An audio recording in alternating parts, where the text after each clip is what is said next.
Welcome to SVR academy. ఈరోజు APSC group 1 notification release అయింది. ఈ నోటిఫికేషన్కి సంబంధించిన కంప్లీట్ డీటెయిల్స్ ఇక్కడ చూద్దాం. ఈ అప్లికేషన్ ప్రాసెస్ అనేది మనకి అక్టోబర్ 13 నుంచి నవంబర్ 2 వరకు జరుగుతుంది. అంటే 13వ తారీఖు ఓపెన్ అవుతుంది, 2వ తారీఖు ఎండ్ అవుతుంది. ఈ మధ్య కాలంలో మీరు అప్లికేషన్స్ అనేది అప్లై చేసుకోవడానికి అవకాశం ఇచ్చారు. మొత్తం 92 పోస్టులు ఉన్నాయి. దీంట్లో 90 ఫ్రెష్ పోస్టులు, 2 క్యారీ ఫార్వర్డ్ పోస్టులు ఉన్నాయి. మొత్తానికి 92 పోస్టులకి గ్రూప్ 1 నోటిఫికేషన్ రిలీజ్ అయింది. ప్రిలిమినరీ ఎగ్జామ్ మనకి డిసెంబర్ 18న ఉంటుంది. అంటే ఇది ఆల్రెడీ మనం అక్టోబర్, నవంబర్, డిసెంబర్ అంటే దాదాపుగా 2.5 నెలల టైం మనకి ఉంది ప్రిపరేషన్ కోసం. సో ఇది ప్రిలిమినరీ ప్రిపరేషన్ కోసం మ్యాక్సిమం సరిపోవటానికి అవకాశం ఉంది ఒకసారి రివిజన్ చేసుకోవడానికి.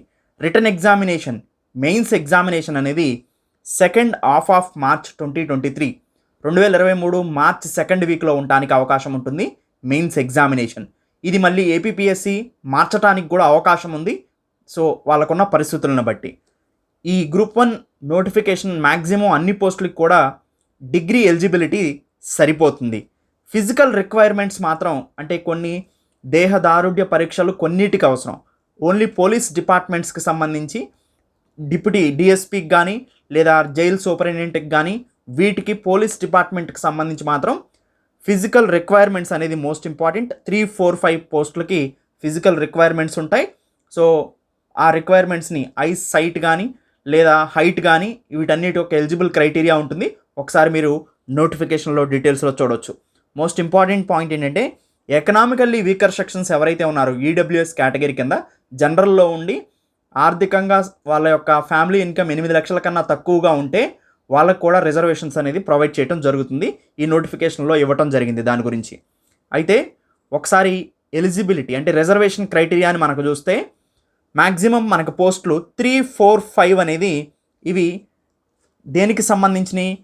3 అనేది పోస్ట్ కోడ్ 3 అనేది డిప్యూటీ సూపరింటెండెంట్ ఆఫ్ పోలీస్ డిఎస్పీకి సంబంధించింది. పోస్ట్ కోడ్ 4 అనేది డిప్యూటీ సూపరింటెండెంట్ ఆఫ్ జైల్స్. తర్వాత డివిజనల్ డిస్ట్రిక్ట్ ఫైర్ ఆఫీసర్ అనేది పోస్ట్ కోడ్ నెంబర్ 5.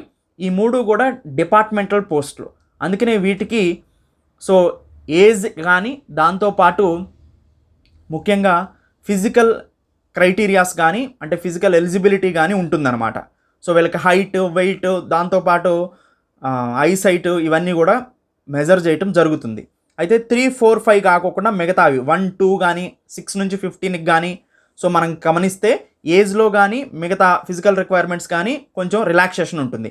సో ఈ 3, 4, 5 కాకుండా 1 నుంచి 15 వరకు ఉన్న పోస్టులు ఏవైతే ఉన్నాయో వాటన్నిటిలో కూడా minimum age 18 years, maximum age 42 years. దాంతోపాటు ఎస్సీ, ఎస్టీ, ఓబీసీ వాళ్ళకి +5 ఇయర్స్, ఎకనామికల్లీ వీకర్ సెక్షన్ వాళ్ళకి కూడా +5 ఇయర్స్, ఎస్సీ, ఎస్టీకి 10 ఇయర్స్, ఫిజికల్లీ హ్యాండిక్యాప్డ్ పర్సన్స్కి 10 ఇయర్స్ ఎక్స్ట్రా ఏజ్ రిలాక్సేషన్ ఉంటుంది. తర్వాత పోస్ట్ కోడ్ నెంబర్ 3 డిఎస్పీకి మాత్రం మినిమం ఏజ్ అనేది 21 ఇయర్స్, మ్యాక్సిమం 30 ఉంటుంది జనరల్కి.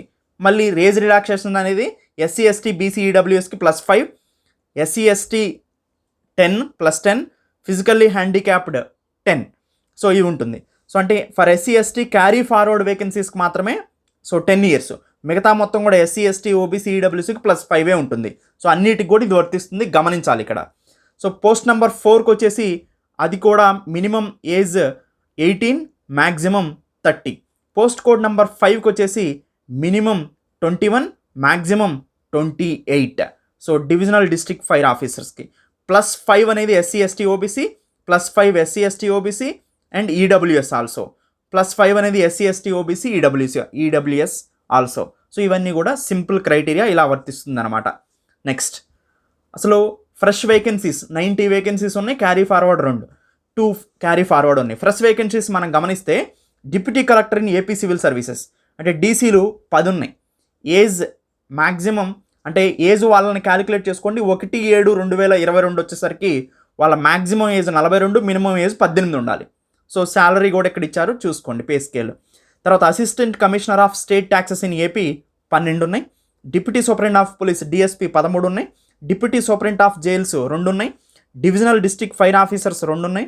Assistant treasury officer, assistant account officer 8 ఉన్నాయి. Regional transport officers in AP transport services 2 ఉన్నాయి. దాంతోపాటు ఎంపీడీఓ 7 ఉన్నాయి, district registrars in AP registration and stamp services 3 ఉన్నాయి, డిస్ట్రిక్ట్ ట్రైబల్ వెల్ఫేర్ ఆఫీసర్స్ 1 ఉంది, BC welfare officer 2 ఉన్నాయి, municipal commissioner grade 2 6 ఉన్నాయి, administrative officer లే secretary and treasury grade 2 18 ఉన్నాయి. So ఇవి ఎక్కువగా ఉన్నాయి. Assistant audit officer in AP state and audit services 4 ఉన్నాయి. మొత్తం మీద గమనిస్తే ఇక్కడ మనకు 18 కనిపిస్తూ ఉన్నాయి. దాంతోపాటు ఇక్కడ డీసీస్ 10 ఉన్నాయి. వాల్యుబుల్ పోస్టులు వచ్చేసి assistant commissioner of state taxes in AP 12 ఉన్నాయి. సో అసిస్టెంట్ ట్రెజరీ ఆఫీసర్స్ 8 ఉన్నాయి, డిప్యూటీ డిఎస్పీ 13 ఉన్నాయి. సో ఇవి కొన్ని ఇంపార్టెంట్ వేకెన్సీస్, ఎక్కువ ఉన్న వేకెన్సీస్గా చెప్పుకోవచ్చు. సో ఆ 90లోనే. అయితే ప్రిలిమినరీ ఎగ్జామ్ మనకి డిసెంబర్ 18th ఉంటుంది అని చెప్పారు. సో దీన్ని అటు ఇటు మార్చడానికి కూడా అవకాశం ఉంటుంది వాళ్ళ ఫ్లెక్సిబిలిటీని బట్టి. అయితే ప్రిలిమినరీ ఎగ్జామ్ దీన్నే మనం స్క్రీనింగ్ టెస్ట్ అని కూడా అంటాం.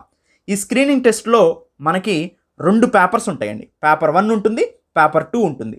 ప్రిలిమినరీ ఎగ్జామ్లో పేపర్ 1 ఉంటుంది, పేపర్ 2 ఉంటుంది. ఈ 2 కూడా ఆబ్జెక్టివ్. మనకి 120 క్వశ్చన్స్ ఇస్తారు. పేపర్ 1 నుంచి 120 మార్కులు ఉంటుంది. 120 మినిట్స్ కూడా ఇస్తారు. సో మనకి గంట 120 మినిట్స్ ఇస్తారు. 120 క్వశ్చన్స్ సాల్వ్ చేయాలి. అంటే ఒక్కొక్క క్వశ్చన్ సాల్వ్ చేయడానికి 1 మినిట్ ఉంటుంది, 120 మార్క్స్. సో సేమ్ పేపర్ 2 కూడా అలానే. అయితే పేపర్ 1లో మనకి మోస్ట్ ఇంపార్టెంట్ ఏంటంటే 4 సెక్షన్స్ ఉంటాయి పేపర్ 1లో. ఒక్కొక్క సెక్షన్ నుంచి మనకి 30 మార్కులు వస్తాయి. So 4 × 30, so 120 marks. First history and culture first section మనకి 30 మార్క్స్ వస్తుంది. Constitutional polity, social justice and international relations, అంటే పాలిటీ అండ్ ఇంటర్నేషనల్ రిలేషన్స్ ఇక్కడ మనకి 30 మార్క్స్ వస్తాయి. ఇండియన్ అండ్ ఆంధ్రప్రదేశ్ ఎకానమీ, అంటే economy and planning, India and ఏపీకి సంబంధించి ఓన్లీ ఇది ఒకటే 30 మార్క్స్ వస్తుంది. జియోగ్రఫీ 30 మార్క్స్ వస్తుంది. మొత్తంగా మనం గమనిస్తే 4 సెక్షన్స్, 4 × 30, అంటే మనకి హిస్టరీ, జియోగ్రఫీ, పాలిటీ, ఎకానమీ. పాలిటీలో ఇంటర్నేషనల్ రిలేషన్స్ ఎక్స్ట్రా యాడ్ అయింది. ఈ 4 కోర్ సబ్జెక్టులు, ఒక్కొక్క కోర్ సబ్జెక్ట్ వచ్చేసి 30 మార్క్స్ ఉంటుంది, 120 మార్క్స్. పేపర్ 2లో మనకి 2 sections most important. General mental ability ఉంటుంది, దాంతోపాటు అడ్మినిస్ట్రేటివ్ అండ్ సైకలాజికల్ ఎబిలిటీస్, ఇది మనకి 60 మార్క్స్కి ఉంటుందండి. తర్వాత పేపర్ 2లో సెక్షన్ బి, అంటే 2 సెక్షన్స్ ఉంటాయి. పైన పేపర్ 1లో మనకి 4 సెక్షన్స్ ఉన్నాయి. 4 సెక్షన్స్, 4 కోర్ సబ్జెక్ట్స్ జిఎస్, ఒక్కొక్క కోర్ సబ్జెక్ట్ నుంచి 30 మార్కులు వస్తాయి. తర్వాత 2 సెక్షన్స్ ఉన్నాయి. ఒక్కో సెక్షన్ నుంచి 60 మార్కులు వస్తాయి. జనరల్ మెంటల్ ఎబిలిటీ 60 మార్కులు. రెండోది సైన్స్ అండ్ టెక్నాలజీ, దీన్ని 2గా విభజించారు. సైన్స్ అండ్ టెక్నాలజీ, మళ్ళీ ఎన్వైరన్మెంటల్ సైన్స్ కూడా దీంట్లోనే ఇంక్లూడ్ చేస్తారు. సైన్స్ అండ్ టెక్నాలజీ అంటే సైన్స్ అండ్ టెక్నాలజీ, ఎన్వైరన్మెంట్ కలిసి మనకి 30 marks. Current events of regional, national and international important, current affairs 30 marks. Total కలిపి 60 మార్క్స్. అంటే పేపర్ 2లో మనం సింపుల్గా క్లాసిఫై చేస్తే general mental ability and psychological abilities మనకి 60 మార్క్స్. ఇంకొక 60 మార్క్స్లో మనకి 2 సెక్షన్స్ ఉన్నాయి. Science and technology and environment 30 మార్కులు. దాంతోపాటు current affairs, regional, national, international importance మనకి 30 మార్క్స్. కరెంట్ అఫైర్స్ వెయిటేజ్ అనేది చాలా ఎక్కువగా ఉందని మనకు అర్థమవుతుంది. సో అంటే టోటల్ ఈ 60 marks science and technology, environment కూడా కరెంట్ అఫైర్స్ మీద డిపెండ్ అయి ఉంటుంది. ఈ 2 మనకి ఎక్కువ మార్క్స్ని క్యారీ చేస్తున్నాయి. సో దాదాపుగా 60 marks. So total 120 marks. So ప్రిలిమినరీలో ఇలా ఉంటుందండి. ప్రిలిమినరీలో 2 పేపర్లు ఉంటాయి. ఒక పేపరు 120 క్వశ్చన్లు ఉంటాయి, 4 సెక్షన్లు ఉంటాయి. ఒక్కొక్క సెక్షన్ నుంచి 30 మార్క్స్ వస్తాయి. ఆ 4 సెక్షన్లో కూడా కోర్ సబ్జెక్ట్ అయిన Geography, polity, economy, history. Second పేపర్లో వచ్చేసి 120 క్వశ్చన్స్ ఉంటాయి.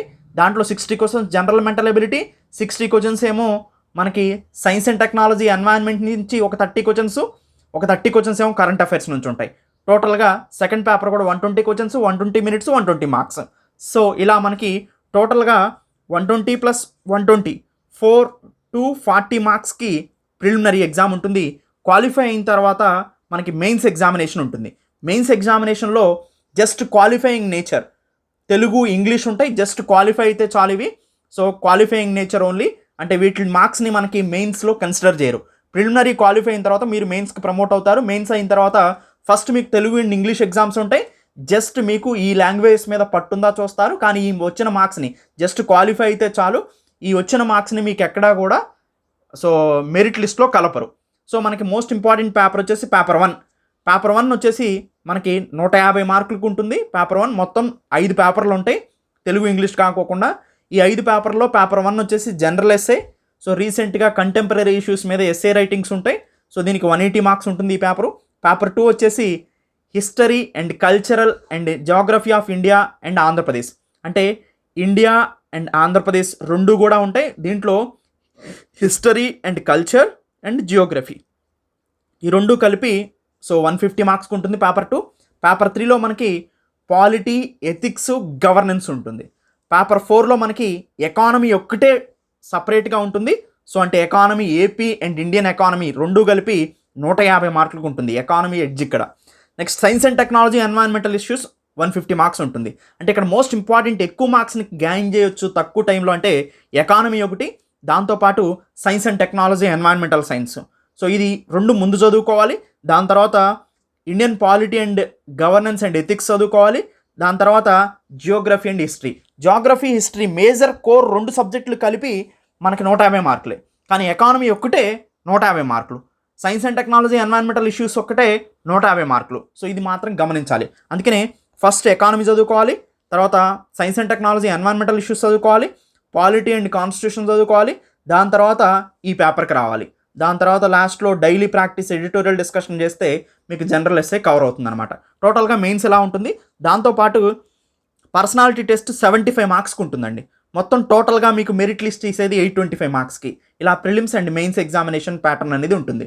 సో ఇక్కడతో ఈ సమాచారాన్ని కంక్లూడ్ చేస్తున్నాను. Thank you. Have a nice day.